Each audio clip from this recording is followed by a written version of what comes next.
بسم اللہ الرحمن الرحیم۔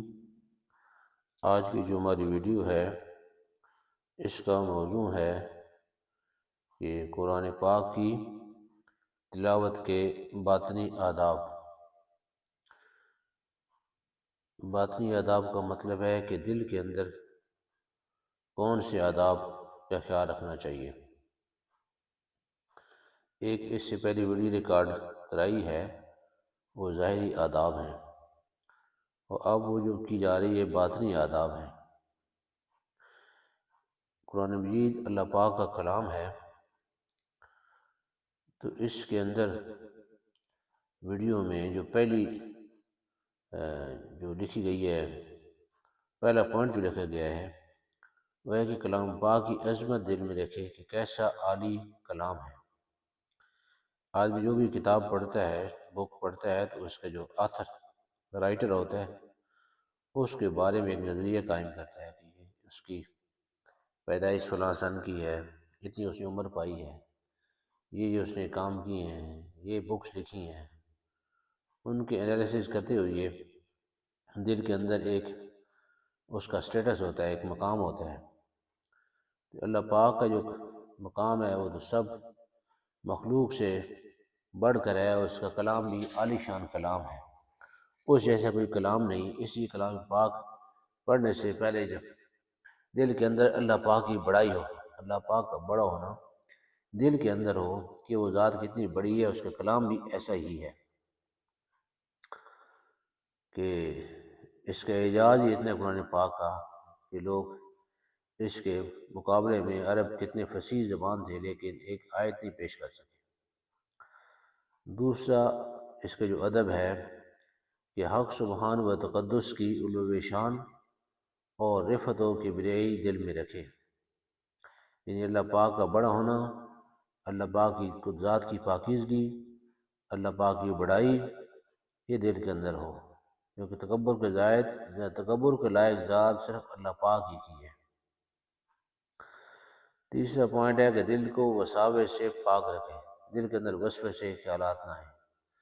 جب تعوذ پڑھے گا تو اللہ پاک دل کو پاک کر دیں گے۔ اعوذ باللہ من الشیطان الرجیم، کہ میں پناہ مانگتا ہوں شیطان مردود سے، اللہ کی پناہ مانگتا ہوں کہ اے اللہ میں تیری پناہ مانگتا ہوں، تیری حفاظت مانگتا ہوں، تیری پروٹیکشن مانگتا ہوں، تیرا شیلٹر مانگتا ہوں۔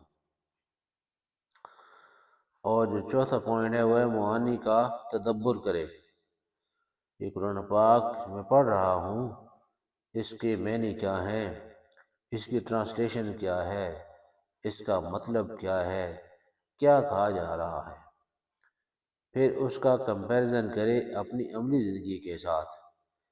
یہ جو قرآن پاک میں پڑھ رہا ہوں، یہ میں اس کے مطابق میری زندگی گزر رہی ہے یا اس کے خلاف گزر رہی ہے۔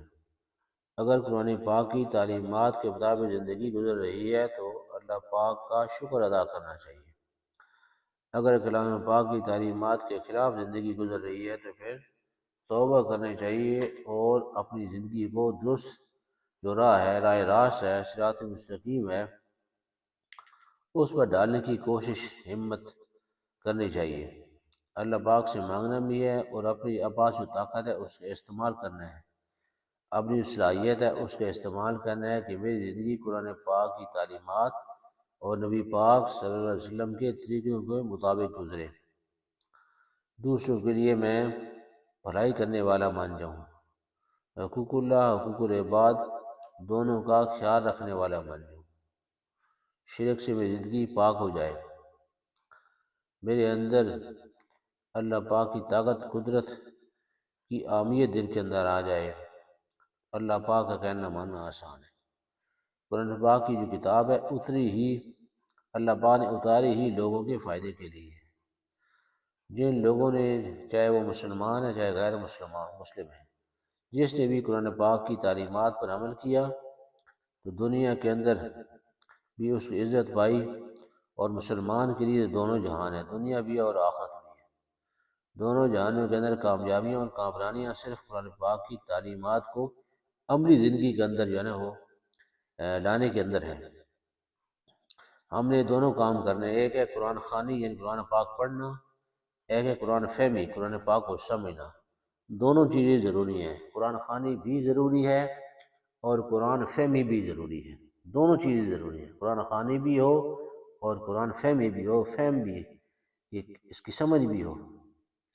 اللہ پاک ہم سب کو عمل کرنے کی توفیق عطا فرمائے۔ مناسب سمجھیں تو ویڈیو کو لائک کر دیں، شیئر کر دیں اور چینل کو سبسکرائب کر دیں، گھنٹی کے بٹن کو دبا دیں۔ تھینک یو ویری مچ، جزاکم اللہ خیر۔ کمنٹ سیکشن میں لکھنا چاہیں تو کچھ ضرور لکھیں۔